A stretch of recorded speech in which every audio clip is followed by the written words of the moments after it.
आचार्य जी, कल के वीडियो मौत के राज में आपने बताया कि अहम वृत्ति की मूल चाह मुक्ति है, पर अन्य जो आपके वीडियोस हैं उनमें हमें ये सुनने को मिला है कि प्रकृति तो मुक्ति की राह में बाधा होती है, उसकी डिज़ायर सस्टेनेंस और प्रोक्रिएशन की होती है। तो प्रकृति मुक्ति चाह रही है या मुक्ति की राह में बाधा है? कौन है जो मुक्ति चाहेगा? अहम चाहेगा ना। अहम, वो अहम जब प्रकृति में जितने जड़ चेतन पदार्थ हैं उनसे ही लिपटने चिपटने लगे, लिप्त आसक्त हो जाए, तो प्रकृति मुक्ति की राह में बाधा है। नहीं तो प्रकृति स्वयं ही तो मुक्ति चाह रही है। असल में जब इस तरीके के सवाल आते हैं तो वो ऐसे पूछे जाते हैं कि जैसे ये सब क्वेश्चंस किसी बाहरी वस्तु के बारे में हो, ऑब्जेक्टिव हो, वस्तुनिष्ठ हो। ये सवाल ऑब्जेक्टिव नहीं होते। इन सवालों में हमेशा ये पूछा जाना चाहिए किसके लिए, किसके लिए। तो प्रकृति मुक्ति की राह में बाधा है, किसकी राह में बाधा है? अहम की। अब अहम प्रकृति का ही एक तत्व है, ठीक है, लेकिन प्रकृति में और भी तत्व हैं। कौन से तत्व हैं? सब जितने ये तुम्हें चारों ओर चीज़ें दिखाई दे रही हैं, है ना। तो वो जो अहम है जिसे मुक्ति चाहिए, अगर वो इन्हीं सब तत्वों में देख ले कि कुछ रखा नहीं है तो उसे मुक्ति मिल जाती है, उसके माध्यम से प्रकृति को मुक्ति मिल जाती है। और वो अहम जो अपने आप में प्रकृति का हिस्सा ही है, वो प्रकृति के ही तत्वों से अगर लिप्त हो जाए, बिल्कुल मेल कर ले, तो अहम के लिए फिर प्रकृति मुक्ति की राह में बाधा हो जाती है। भगवत गीता के शब्दों में से तुम ऐसे भी समझ सकते हो कि कृष्ण कहते हैं कि वो जो मुक्ति चाह रहा है वो प्रकृति का वो हिस्सा है जिसे कहते हैं परा प्रकृति, ठीक है। प्रकृति के समझ लो दो हिस्से हो गए। एक है वो जिसे मुक्ति चाहिए, उसको बोलते हैं परा प्रकृति। वो प्रकृति का ही हिस्सा है, उसको नाम दिया परा प्रकृति। और प्रकृति के सब जो बाकी हिस्से हैं, जो जड़ पदार्थ हैं, जिनमें चेतना नहीं, जिन्हें मुक्ति जैसी कोई कामना नहीं, उनको कहते हैं अपरा प्रकृति। ये दोनों हैं क्या? दोनों प्रकृति के ही हिस्से हैं। प्रकृति में ही परा प्रकृति भी है, अपरा प्रकृति भी है। उसी परा प्रकृति को अभी तक हम किस नाम से संबोधित करते आए हैं? अहम, ठीक है, अहम के नाम से। तो वो जो परा प्रकृति है उसको मुक्ति चाहिए, ठीक है। किससे मुक्ति चाहिए? अपरा प्रकृति से। तो ऐसे है। तो परा प्रकृति का अपरा प्रकृति से संयोग हो जाता है, उसी से दुख, उसी को फिर पुरुष का प्रकृति से लिप्त हो जाना कहते हैं। जब अपरा प्रकृति से ही आसक्त हो जाती है परा प्रकृति, तो उसको फिर हम ऐसे भी कह देते हैं कि पुरुष देखो प्रकृति के खेल में फंस गया, ठीक है। और उसी को हम अभी तक कहते आए हैं कि अहम दुनिया भर के पदार्थों से, चीज़ों से बिल्कुल लिप्त हो गया या उनके मोह में आ गया। कुछ लोग इस विषय में भी सवाल कर रहे हैं कि एक तरफ आपने कहा है कि एनलाइटनमेंट जैसी चीज़ नहीं होती, और कल के बातचीत सत्र में आप ये भी कह रहे थे कि मुक्ति के उस उपकरण के माध्यम से प्रकृति धीरे धीरे मुक्ति की ओर बढ़ती है, और अगर वो उस काबिल नहीं रहता है तो उसका विनाश हो जाता है। तो उसी बातचीत में ये भी आया था कि अगर कोई 98% अटेनमेंट तक पहुंच गया, बहुत करीब पहुंच गया है, तो लोग यही पूछ रहे हैं कि 98% है तो 100% अटेनमेंट जैसी भी चीज़ होगी, तो वहाँ उन्हें विरोधाभास दिख रहा है। एनलाइटनमेंट ऐसा कुछ नहीं है कि 98% हो सकता है तो 100% भी होगा। आप उदाहरण ले लीजिए 0 केल्विन के तापमान का, ठीक है।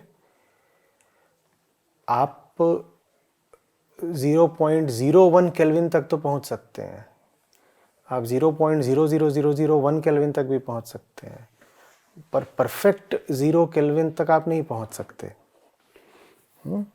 तो बहुत चीज़ें ऐसी होती हैं कि फिर जिनमें कुछ ऐसा तंत्र चलता है, ऐसी व्यवस्था चलती है जैसे गणित में, कैलकुलस में चलती है, कि फिर उसमें लिमिट्स अप्लाई होती हैं। मुक्ति को क्या बोला गया है? मुक्ति का ही दूसरा नाम सत्य है, और सत्य क्या है? अनंत है।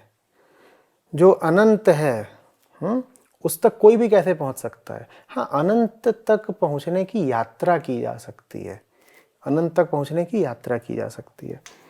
तो निश्चित रूप से पूर्ण मुक्ति ध्येय होना चाहिए, ठीक है। लेकिन पूर्ण मुक्ति कोई बिंदु नहीं है जहां आप पहुंच जाएंगे। पूर्ण मुक्ति तो एक क्षितिज की तरह है, जिसकी तरफ जितना बढ़ो वो उतना और आगे सरकता जाता है। और ये बात आपको कष्ट नहीं देती, ये बात आपको आनंद देती है। आमतौर पे आप अपने लिए कोई लक्ष्य बनाओ और लक्ष्य की तरफ बढ़ो, और लक्ष्य आपसे और दूर सरक जाए तो आपको थोड़ा कष्ट होगा। मुक्ति में ऐसा नहीं है। मुक्ति चूंकि अनंतता की बात है तो उसकी ओर आप बढ़ते हो, थोड़ा सा पीछे सरक जाती है ये बात, लेकिन आपके लिए कष्ट की नहीं होती, आनंद की होती है। क्योंकि उसको पाने के लिए आप जितना आगे बढ़े थे, उतना आगे बढ़ने में ही आप थोड़े से ज्यादा और क्या हो गए? मुक्त हो गए ना। आप बंधन में हो, आपको लग रहा है उस दरवाजे पर मुक्ति मिल जाएगी, ठीक है। आपको उस दरवाजे पर ही मुक्ति लग रही है क्योंकि अभी आप ऐसे हो। मुक्ति मेरे लिए है। हमेशा याद रखना होगा कि ये सारी बातें जो हैं वो जो विषयता होता है उसके सापेक्ष होती हैं। ये सब्जेक्टिव बातें हैं। तो मैं यहाँ पर हूँ अभी, तो मुझे लग रहा है मुक्ति वहाँ पर है, क्योंकि मुक्ति की बात मैं ही तो करूँगा। यहाँ मैं बंधन में हूँ, मैं मुक्ति की ओर बढ़ूंगा। मैं जब उसकी ओर बढ़ूंगा तो मैं अलग हो गया ना, क्योंकि पहले में बंधन था, अब मैं बंधन में नहीं हूँ, मैं थोड़ा अलग हो गया। जब मैं उसकी ओर आगे बढ़ूंगा तो मैं पाऊंगा कि मुक्ति थोड़ा पीछे खिसक गई। मुक्ति भले पीछे खिसक गई, मुझे तो कुछ लाभ हो गया ना। मुझे क्या लाभ हो गया? मैं जितने बंधनों में था, मेरे कुछ बंधन कम हो गए। तो मुक्ति समझ लो ऐसी चीज है जिसकी ओर तो बढ़ा जा सकता है, लेकिन कोई बिंदु ऐसा नहीं आता जिस पे आप कह दें कि ये बिंदु मुक्ति का है। ठीक वैसे जैसे गणित में इन्फिनिटी जैसा कोई बिंदु नहीं होता। इन्फिनिटी अगर कोई बिंदु हो गया तो इन्फिनिटी भी फिर फाइनाइट हो गई ना। तो मुक्ति भी अगर कोई बिंदु हो गया तो मुक्ति भी फिर अनंत नहीं बची, वो भी फिर सीमित हो गई। तो मुक्ति की ओर इसीलिए बढ़ते रहते हैं। ब्रह्म जो शब्द है वही इस मामले में बड़ा अर्थपूर्ण है। ब्रह्म का संबंध है उससे जो लगातार बढ़ता रहे, बृहद से बृहदतर होता जाए, वो ब्रह्म है।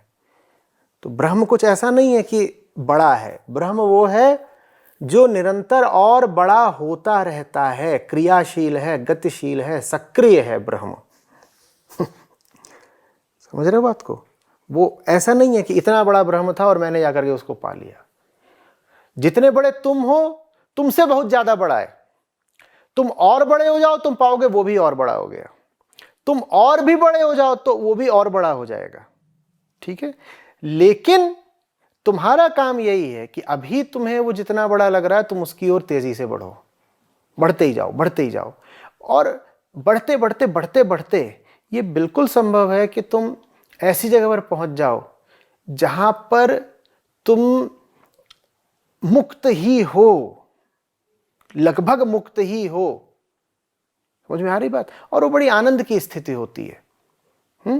लेकिन कोई तुमसे और ज्यादा मुक्त होने का आनंद नहीं छीन सकता, क्योंकि तुम जितने भी मुक्त हो, अभी तुम और मुक्त हो सकते हो। ये एक आनंद का जैसे अनंत घड़ा है, उसको तुम और पी सकते हो। वरना ये बताओ, अगर तुम मुक्ति के एक अंतिम बिंदु पर पहुंच ही गए, तो अब तुमसे बड़ा कुछ नहीं, ठीक है।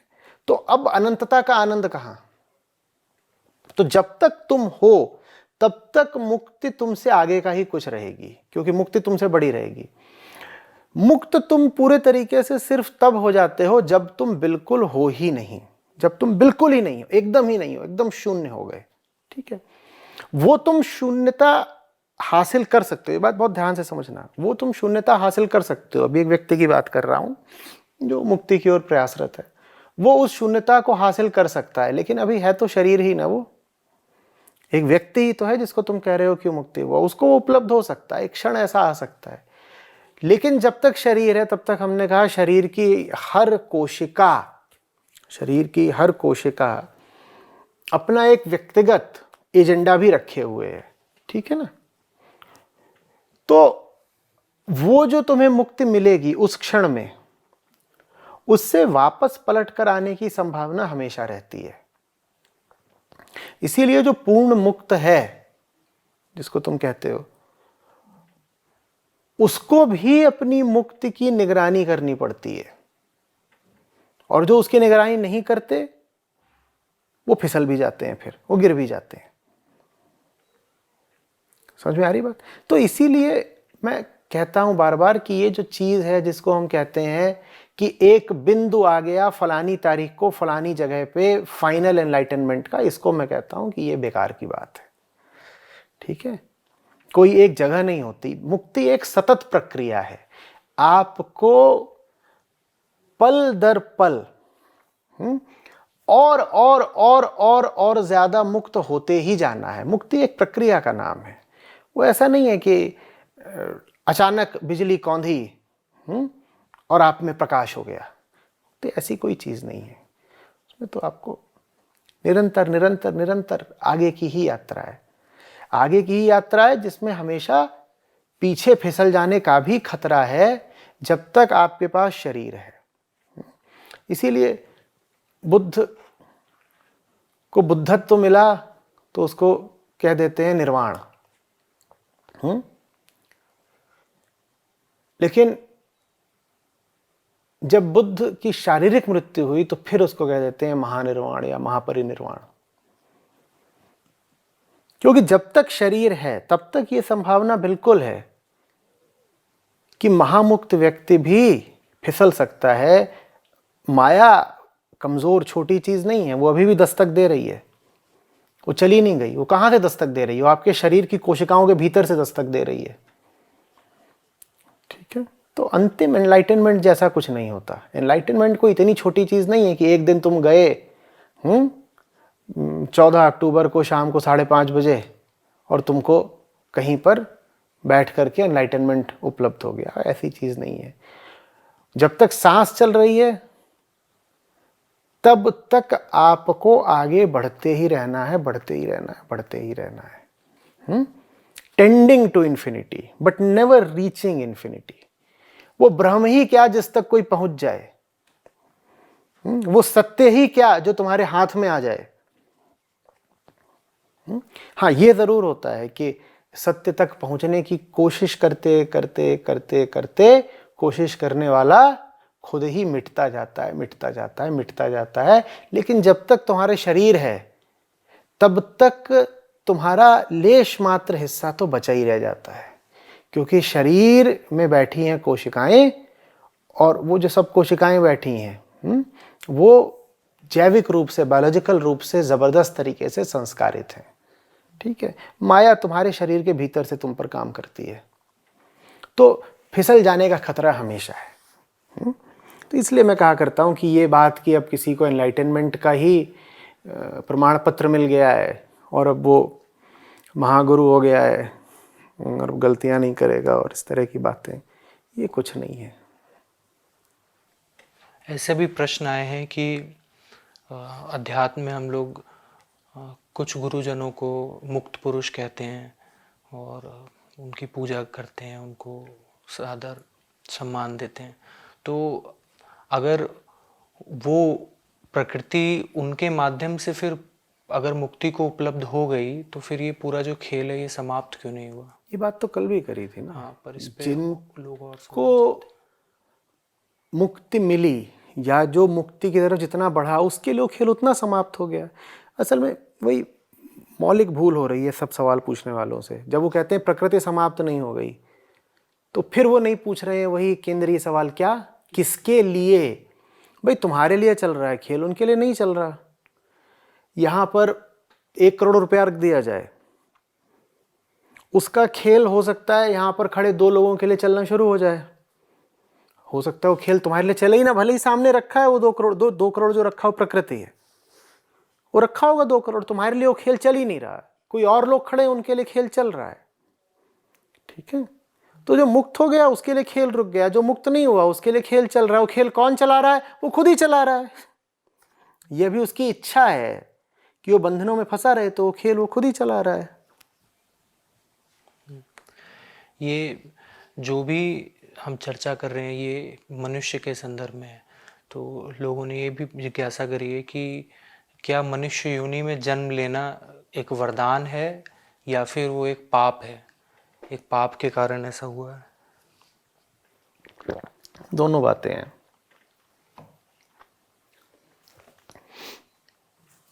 संभावना के तौर पर वरदान है। आदमी बनकर पैदा हुए हो तो तुम में एक विशिष्ट चेतना है जो ऊपर उठना चाहती है। वो विशिष्ट चेतना जानवर वगैरह में नहीं है, तो वरदान है इस तरीके से। लेकिन वही चेतना जो ऊपर उठना चाहती है, मुक्ति पाना चाहती है, कुछ उसे उपलब्धि चाहिए, वही अगर ऊपर उठने से भटक गई तो वो ऐसे ऐसे गड्ढों में जाकर गिर सकती है जहां कोई जानवर भी ना गिरे। तो उस दृष्टि से तो मनुष्य पैदा होना बहुत बड़ा अभिशाप है। आदमी के पास ऊंचा उठने की भी जबरदस्त संभावना है और नीचा गिरने की उससे भी ज्यादा जबरदस्त संभावना है। तो कुल मिला जुला करके तो ये होता है कि जो लोग जानवर पैदा होते हैं उनका जीवन कम कष्टपूर्ण होता है बजाय मनुष्यों के। क्यों? क्योंकि संभावनाएं मनुष्य के पास दोनों हैं, ऊपर भी उठ सकता है, नीचे भी गिर सकता है। आदमी की चेतना ऐसी है जिसको गति करनी है, पशुओं की चेतना नहीं गति करती। तो दोनों संभावनाएं, ऊपर की भी नीचे की भी। लेकिन 1000 में से 999 लोग कौन सी संभावना चुनते हैं? नीचे गिरने की। 1000 में से कोई एक ही होता है जो ऊपर उठने की संभावना चुनता है। तो कुल मिला जुला के तो यही पता चलता है कि आदमी पैदा होना कोई विशेष सौभाग्य की बात नहीं लग रही। प्रकृति मुक्ति की कामना क्यों करती है? प्रकृति अगर परमात्मा से आई है जो सभी बंधनों से मुक्त है, तो प्रकृति को फिर बंधन कैसे हो गए? परमात्मा ने ही चुना है बंधन होना। भाई जिसको तुम सत्य बोलते हो, ये उसकी पूर्ण मुक्ति का प्रमाण है, या ये उसकी पूर्ण मुक्ति की अभिव्यक्ति है कि वो सीमित होना, बंधनों में पड़ जाना भी स्वीकार लेता है। वो स्वयं ही ऐसा खेल खेलता है। जब आप कहते हो प्रकृति परमात्मा से आई, तो वास्तव में आप ये कह रहे हो कि अहम आत्मा से आया। दूसरे शब्दों में अहम आत्मा से आया। तो आत्मा तो पूर्ण मुक्त है, स्वायत्त है।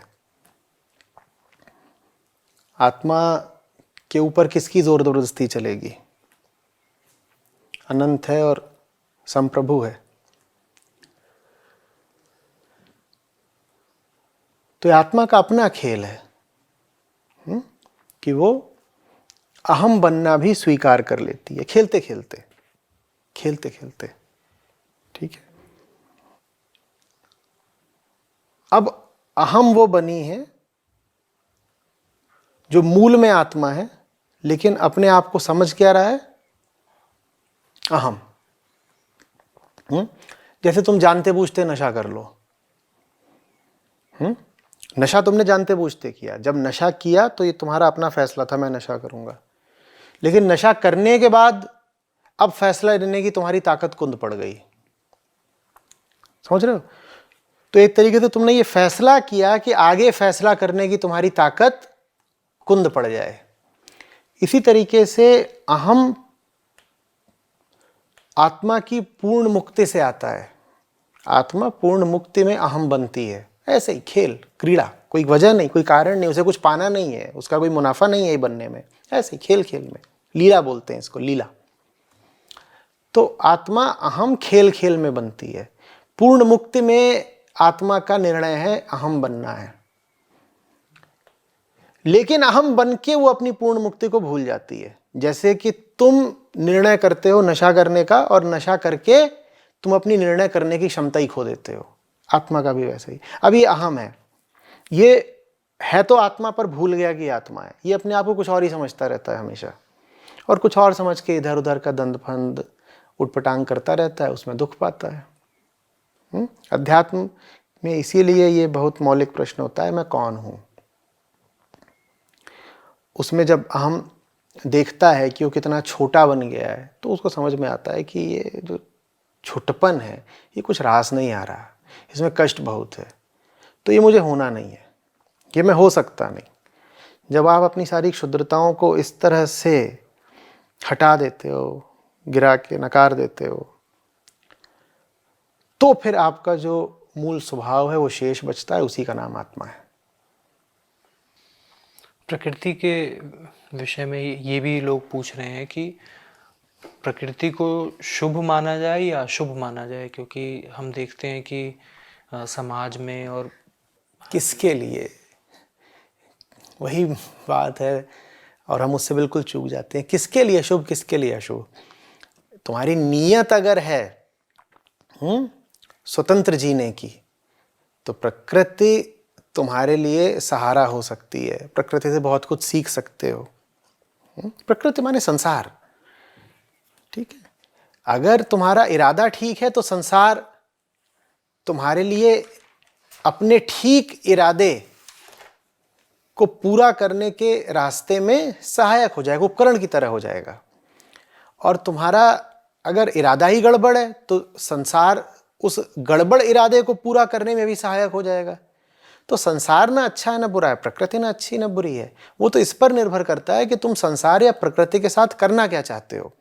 अभी ऐसी सी बात है कि तुम मुझसे पूछो कि ये जो पेन रखा है ये शुभ है कि अशुभ है।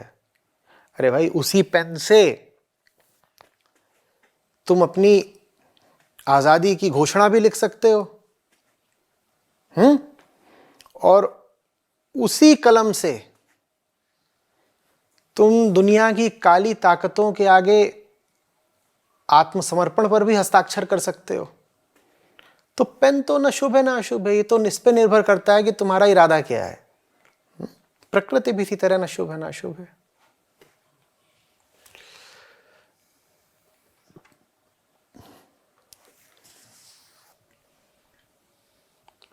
जो चर्चा हम कर रहे हैं 2 दिन से इस विषय पर, एक व्यक्ति ये भी जिज्ञासा कर रहे हैं कि जो लोग बिल्कुल ही अनपढ़ हैं, जिन्हें अध्यात्म का कुछ पता नहीं, जो अहम वृत्ति, अहंकार, ये सब बातें नहीं समझ सकते, क्या उनके लिए मुक्ति नहीं है? नहीं, उनके लिए भी है। उन तक यही बात किसी और तरीके से पहुंचानी होगी, इन शब्दों से नहीं तो किसी और शब्दों से पहुंचानी होगी, इन उदाहरणों से नहीं तो किन्हीं और उदाहरणों से पहुंचानी होगी।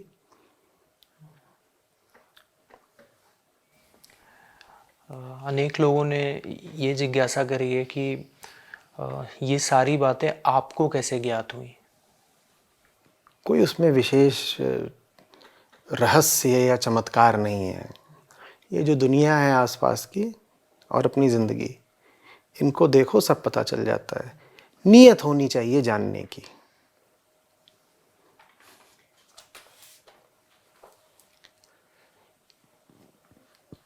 क्या अध्यात्म का उद्देश्य आवागमन के चक्र से छूटना है, ऐसा कहा जाता है? तो आवागमन क्या है? पुनर्जन्म नहीं है तो? आवागमन यही है कि कहीं को गए और जहाँ गए वहाँ पे कुछ मिला नहीं तो लौट के बुद्धू घर को आए।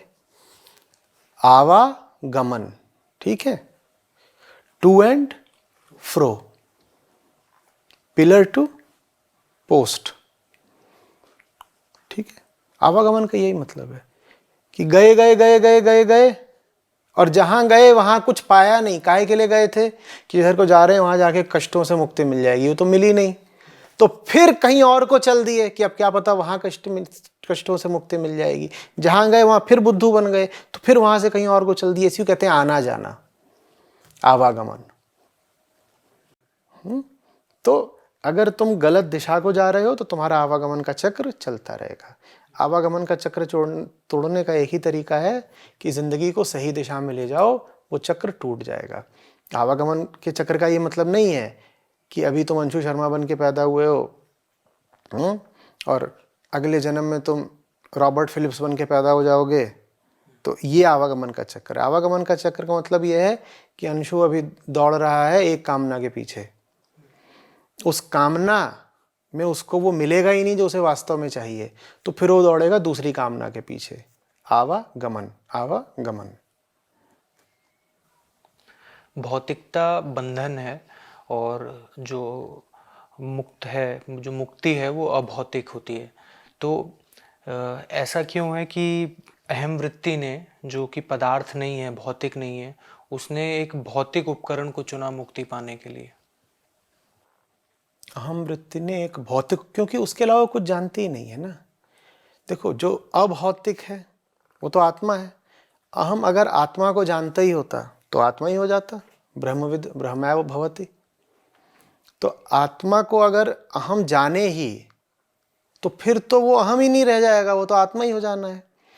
आत्मा को नहीं जानता अहम, तो फिर किसको जानेगा? एक ही चीज बचती है, भौतिक पदार्थ। तो सब भौतिक पदार्थ उसको दिखते हैं, ठीक है, तो उनसे वो अपना तालमेल करता रहता है। वो सब भौतिक पदार्थों से तालमेल करता है।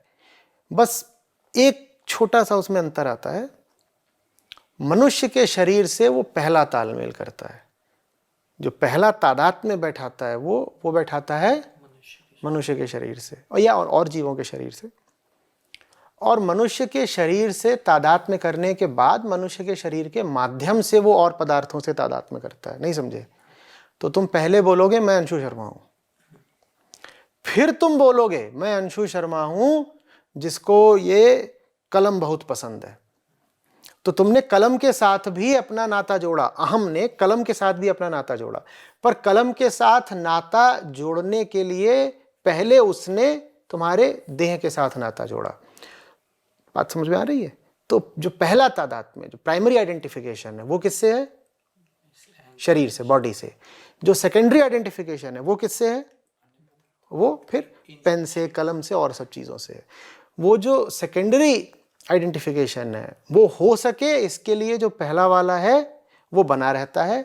और पहला वाला जो आइडेंटिफिकेशन है, जो तुम्हारा पहला तादात्म्य है, जो तुम्हारा पहला गठबंधन है, वो यही सोचता रहता है कि अब मैं अंशु शर्मा बन गया हूँ, अब मुझको कलम में या मोबाइल में या लैपटॉप में या घर में या किसी आदमी औरत में मुझे कोई तृप्ति मिल जाएगी। आपने कहा कि अहम वृत्ति जो अभौतिक है उसको जानती ही नहीं, इसीलिए वो भौतिक। तो वो भौतिक में अभौतिक की तलाश करती है। चाहिए उसको वो जो अभौतिक भी मत बोलो, पराभौतिक, मेटाफिजिकल। चाहिए उसको वो जो पराभौतिक है, लेकिन उससे उसका कोई सीधा परिचय है ही नहीं। तो खोज तो वो उसको रही है, हम सब खोज उसको रहे हैं, लेकिन उस तक हम सीधे पहुंच नहीं सकते। उसके बारे में हमें कुछ पता नहीं। वास्तव में जो हमारा पूरा तंत्र है ये समय और स्थान के अतीत कोई विचार कर ही नहीं सकता, कोई कल्पना आ नहीं सकती। तो हम शारीरिक तौर पर इस तरीके से निर्मित हैं कि हम सिर्फ जो पदार्थ है, मटेरियल है, उसका ही संज्ञान ले सकते हैं, उसी को कॉग्नाइज कर सकते हैं। तो फिर हम उसी में वो खोजते हैं जो हमें वास्तव में चाहिए, और वो वहाँ हमको मिलता नहीं। तो फिर जो पूरी जिंदगी है वो निराशा में और परेशानी में बीतती है। अच्छा, इसमें एक थोड़ा और स्पष्ट करूँगा। ऐसा नहीं कि जो तुम्हें चाहिए वो दुनिया में तुम्हें बिल्कुल मिल नहीं सकता। जो तुम्हें चाहिए वो तुम्हें दुनिया के माध्यम से मिल सकता है, अगर तुम विवेकपूर्ण तरीके से दुनिया में सत असत का, सही गलत का अंतर करना जानो। बात समझ में आ रही है? एक तो विवेक ये होता है कि तुमने नित्य नित्य का अंतर कर लिया। अब दुनिया में तो कुछ नित्य होता ही नहीं। ज्यादा व्यवहारिक तल पर विवेक का मतलब ये होता है कि तुम दुनिया में उन दो चीजों के बीच अंतर करना सीखो जिनमें से एक तुम्हें मुक्ति तक ले जाएगी और दूसरी तुम्हें बंधन में फंसाएगी। विवेक का ज्यादा व्यवहारिक मतलब ये है, ठीक है। विवेक का शास्त्रीय मतलब तो क्या है? नित्य और अनित्य में अंतर करना, ये विवेक है। लेकिन तुम्हें नित्य कहाँ कुछ मिल रहा है संसार में, तो अंतर क्या करोगे? संसार में तो सब अनित्य ही अनित्य है। तो खेल पूरा ये है कि संसार जिन अनित्य वस्तुओं से या लोगों से भरा हुआ है, उन्हीं में उन चंद लोगों को या वस्तुओं को या जो भी है जगहों को तलाशो, वो 1000 में 1 होंगे जो तुम्हें मुक्ति तक ले जा सकते हैं। क्योंकि जीना तो संसार में ही है। तो संसार में बंधन बहुत है, संसार में तुम्हें फंसाने वाली चीजें बहुत है, तुम पे निर्भर करता है। लेकिन मुक्ति की तरफ जाने में जो तुम्हारी सहायता कर सके वो सब भी तो तुम्हें दुनिया में ही मिलेगा ना, दुनिया से बाहर कहाँ मिलेगा। अंतर समझना, मुक्ति इस दुनिया की चीज नहीं है, लेकिन मुक्ति की ओर जाने के लिए तुम्हें जो सहारा मिलना है वो सहारा तुम्हें इसी दुनिया से मिलना है, अगर तुम्हें वो सहारा ठीक से खोजना आता हो। इसी दुनिया से वो सहारा मिल सकता है, बशर्ते तुम दुनिया में गलत जगह न फंस गए हो। जी, आखिरी प्रश्न आचार्य जी, बातचीत सीरीज में ही कुछ समय पहले आपने बताया था कि जो मटेरियल नहीं है, मटेरियल ही मटेरियल में प्रवेश कर सकता है, और जो मटेरियल नहीं है वो मटेरियल में प्रवेश नहीं कर सकता। लोग ये पूछ रहे हैं कि अगर अहम वृत्ति मटेरियल नहीं है तो वो मटेरियल बॉडी में कैसे प्रवेश कर? कुछ नहीं प्रवेश करता बॉडी में, इतनी बार तो समझाया। न कुछ प्रवेश करता है न कुछ निकास करता है, नो एंट्री नो एग्जिट। ये जो अहम वृत्ति है वो तुम्हारे शरीर की कोशिकाओं में ही वास करती है। कल इतना तो समझाया था, कहीं से प्रवेश थोड़ी करती है, ठीक है। जो पहली 2 कोशिकाएं जिनसे तुम्हारा शरीर बना है, पिता और माता की, ठीक है, उनमें ही मौजूद थी वो। फिर वही दोनों कोशिकाएं मिल करके और फैलती गई, तो तुम्हारे शरीर की एक एक कोशिका में मौजूद है, कहीं बाहर से नहीं आई, वो पीछे से आ ही रही है। वो जो पूरा समय का चक्र है, प्रकृति की पूरी धारा है, उसी में बह रही है, वो बाहर से कहाँ से आएगी? प्रकृति का ही वो एक तत्व है, बाहर से कहाँ से आएगी? हवा में थोड़ी तैर रही है हम वृत्ति, वो एक टेंडेंसी है ना। सो टेंडेंसी का मतलब ही यही होता है, वृत्ति का मतलब ही यही होता है कि इस शरीर की वृत्ति है मैं बोलने की। क्या? इस शरीर की वृत्ति है मैं बोलने की, चाहे किसी का शरीर हो। चूंकि निरपवाद रूप से, विदाउट एक्सेप्शन, हर शरीर की वृत्ति होती है क्या बोलने की? मैं। इसीलिए तो उसको वृत्ति बोलते हैं ना, टेंडेंसी है। कोई भी शरीर हो, कैसा भी शरीर हो, ऊंचा हो नीचा हो, काला हो गोरा हो, आदमी हो औरत हो, बच्चा हो बूढ़ा हो, अमीर हो गरीब हो, आज का हो कल का हो, सब क्या बोलते हैं?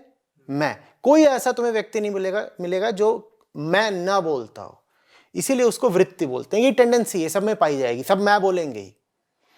जो छोटा बच्चा है, एकदम 1 दिन का बच्चा है, वो मैं बोल नहीं सकता, लेकिन फिर भी उसको पता है कि मम देह, ये मेरी देह है। वो मान लो पालने में लेटा है, तुम पालने को चोट मारो, बच्चे को कोई अंतर नहीं पड़ेगा, लेकिन उस बच्चे के हाथ में तुम थोड़ी सी ऐसे उंगली लगा दो तो बच्चे को तुरंत अंतर पड़ जाएगा। तो वो भी मैं जानता है कि ये मैं हूं, ये मेरा शरीर है, मेरी देह है, ठीक। तो ये टेंडेंसी जो सब में पाई जाती है, ये शरीर के साथ ही चलती है लगातार, न प्रवेश करती है न बाहर निकलती है। और चूंकि सब में है, इसीलिए बार बार तुम कह सकते हो हर शरीर के साथ ही जन्म लेती है। हर शरीर में है ना, तो हर नए शरीर के साथ उसका पुनर्जन्म हो जाता है। और चूंकि सब में है, इसीलिए बार बार मरती भी है। तो वो बार बार मर रही है, बार बार जन्म ले रही है, बार बार मर रही है, बार बार जन्म ले रही है। यही बात तो सारे उपनिषद, गीता, शास्त्र सब बता रहे हैं कि जो बार बार मरने और जन्मने की बात है वो यही है कि तुम मरे, तुम्हारे साथ मैं मरा, कहीं कोई पैदा हुआ, उसके साथ मैं फिर पैदा हो गया। लेकिन इसका मतलब ये नहीं है कि तुम्हारा मैं फिर पैदा हो गया। वो जो टेंडेंसी थी वो दोबारा पैदा हो गई।